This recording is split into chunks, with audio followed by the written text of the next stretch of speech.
বন্ধুরা, good morning. এখন বাজলো 6:30 আর আজকে হচ্ছে 16ই জুলাই, বুধবার। চলে এলাম, চা করব। চা করার আগে টুকটাক কাজ করব। তো কেমন আছো বন্ধুরা? আশা করি সবাই সুস্থ আছো, ভালো আছো, আর যে যেখানে আছো ঈশ্বরের কৃপায় নিরাপদে আছো, মঙ্গলে আছো।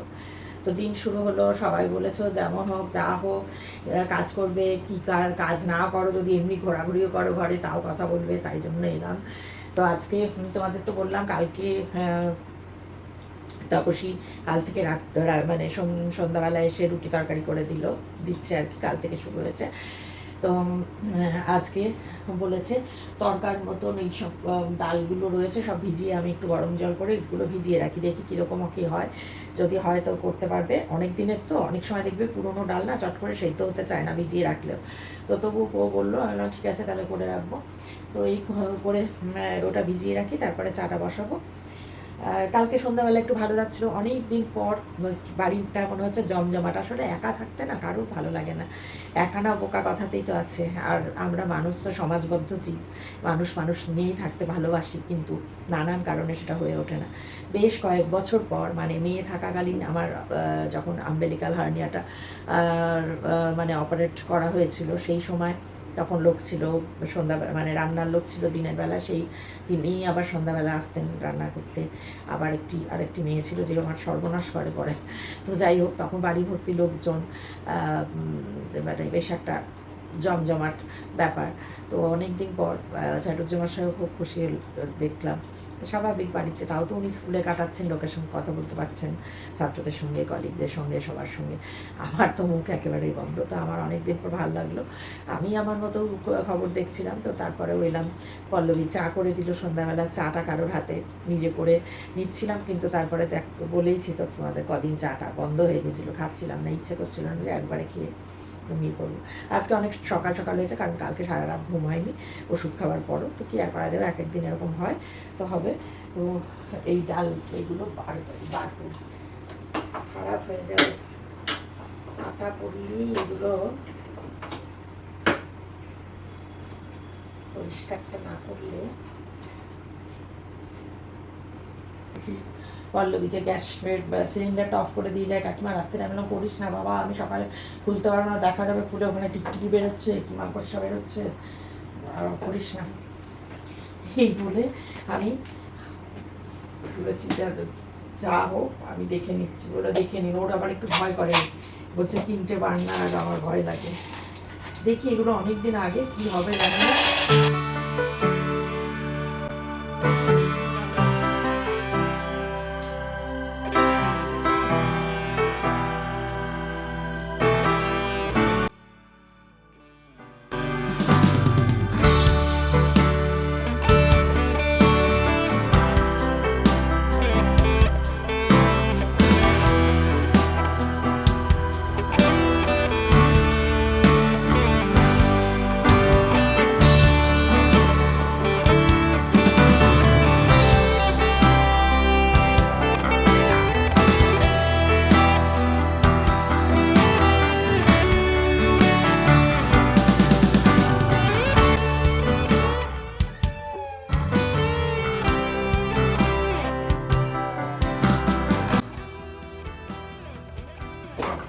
চা পাতাটা ফুরিয়ে এসছে, আর একটা পাতা আছে, বার করতে হবে প্যাকেট, সেই প্যাকেটটা কাটতে হবে। এই চা পাতাটা এত ভালো, ইয়ে নিয়ে গেছে, কি নাম বলে তোমার, তাও পল্লবী করে ফেলি, পল্লবী নিয়ে গেছে। এটা দুধ চা দিয়ে খাওয়া, আবার কারো ভালোই হয়।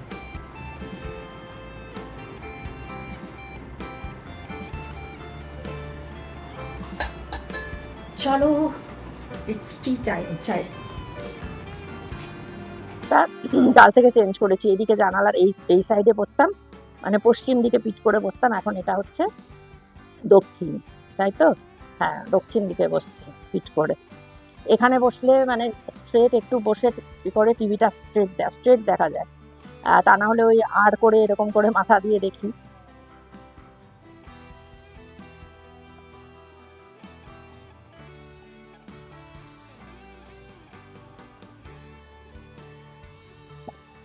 বর্ষার জন্য কিনা কি জানি খইগুলোতে চিটপুটে চিটপুটে একটা ভাব এসে গেছে। তো তোমরা সকলেই বলেছো যে যেমন হোক আমি আমার নিজের মানে শৈশব থেকে তারপরে জীবনের নানান গল্প বলি, সেটা তোমরা শুনবে। নুপুর ভাই বলেছো, সোমা বলেছো, আরো রাধাদি বলেছে, বিদিশা বলেছে, পাপিয়া বলেছে, আরো সবাই বলেছো। অনুরাধা বলেছে, বিজয় লক্ষ্মী, তাই তো? নাম যদি ভুল না হয়, যদি ভুল কারোর বাদ চলে যায় করো না। সম্পাদি ভাই বলেছে, আরো অনেকেই বলেছো। তো হ্যাঁ, ওই রকমই ধরো, পারছি না কাজ কোনো রকমে হয়তো করছি, ক্যামেরা ধরতে ইচ্ছা করছে না, ওই বসে বা একটু ঘুরে যদি মনে হয় কিছু কিছু কথা বলবো। একটা জীবনে তো প্রচুর কথা থাকে, প্রচুর। জীবনের এত বছর, 54 বছর পার প্লাস, 54+, অনেক কিছু রয়েছে জীবনে, অনেক কিছু দেখেছি। আর বিশেষ করে আমি বেসিক্যালি শুধু চুপচাপ শান্ত নই, আমি খুব ভীতু প্রকৃতিরও ছিলাম। মানে ভীতু প্রকৃতি মানে কারোর ওপর কোনো কথা বলা না, সবকিছু মেনে নেওয়া। এই মেনে নেওয়ার, মানিয়ে নেওয়ার জীবনে অনেক কিছু গেছে। সেখানে কি ঘরের কি বাইরের সব মানুষই নানানভাবে নানান সময় আহ, নানানভাবে অপমানিত করেছেন, অসম্মানিত করেছেন। আহ, আমি তাদের করতে দিয়েছি। আমি যদি সেই সুযোগটা তাদের না দিতাম তাহলে ডেফিনেটলি কেউ অপমান করতে পারতো না, তাই না? কেউ কাউকে অপমান করতে পারে না যদি না সে দেয়। তো আমি দিয়েছি, আমাকে যা খুশি বলা হতো, বডি শেমিং হতো, নানান কিছু বলে হিউমিলিয়েট করা হতো, আমি সেগুলো নির্বিবাদে চুপচাপ মেনে নিতাম। আমার চোখ দিয়ে জল পড়তো কিন্তু মুখ দিয়ে কোনো শব্দ বেরোতো না কখনো।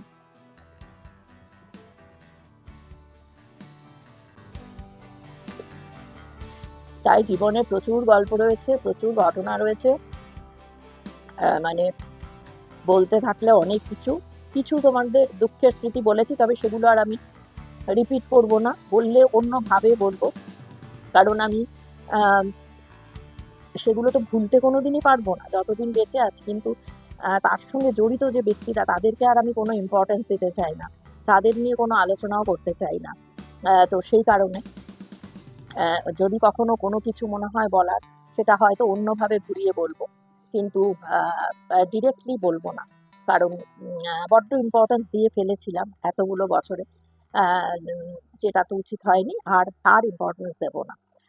আমার যা কষ্ট সেটা আমি অনেকটা বলেছি, কিন্তু প্রচুর কিছু বলিনি, যেটা বলা সবটা যায় না। যদি কখনো যায় কোনোভাবে ওই ঘুরিয়ে পেঁচিয়ে হয়তো বলবো। আর ছোটবেলা থেকে বড় হওয়ার মধ্যে আহ, ভালো স্মৃতির সঙ্গে সঙ্গে খারাপ স্মৃতি আছে। ওই যে খারাপ স্মৃতি বললাম, হিউমিলিয়েশন, সেই হিউমিলিয়েশন ঘরে বাইরে একান্ত আপন মানুষজনদের দ্বারাও হয়েছি, আবার সো কল্ড বন্ধু দের দ্বারাও হয়েছি, সো কল্ড নিজের রিলেটিভদের দ্বারা হয়েছি। সেগুলোকে ওই বললাম যে নীরবে চোখের জল পড়তো, মুখ দিয়ে কোনোদিন কথা বেরোয়নি, কোনোদিন প্রতিবাদ করিনি। আহ,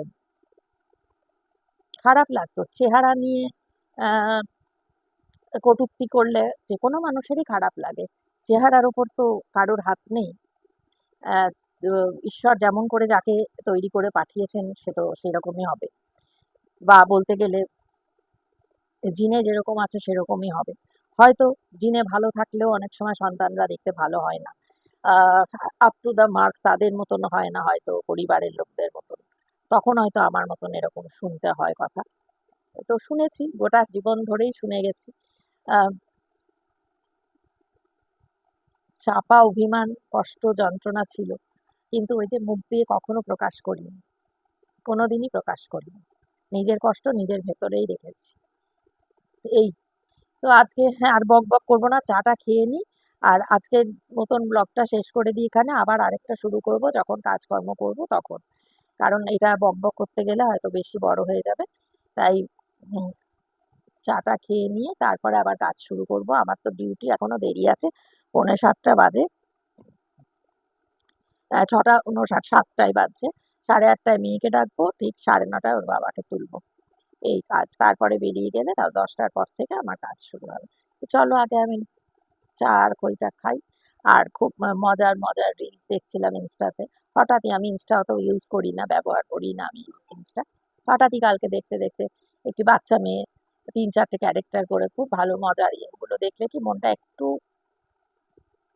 তাজা হয়, আর নিজের মনকে তো নিজেকেই তাজা করতে হবে না? তো চলো বন্ধুরা, আজকের মতন বকবকানি শেষ করছি। ভালো লাগলে লাইক করো, কমেন্ট অবশ্যই করো, আর চ্যানেলটা সাবস্ক্রাইব করে দিও প্লিজ, কারণ ৬,০০০-এর দোরগোড়ায় দাঁড়িয়ে আছি। ৩টে বাজছে তো আবার ৪টে কেটে যাচ্ছে, এই জন্য মনটা খারাপ হয়ে যায়। মানে একদম কাছেই দাঁড়িয়ে আছি, যদি হয়ে যায় ৬,০০০ ভালো লাগবে। পরিবারটা বড় হলে কার না ভালো লাগে। তো ঠিক আছে, আবার আরেকটা ব্লগে দেখা হবে। ততক্ষণ সবাই খুব ভালো থেকো, সুস্থ থেকো, নিরাপদে থেকো।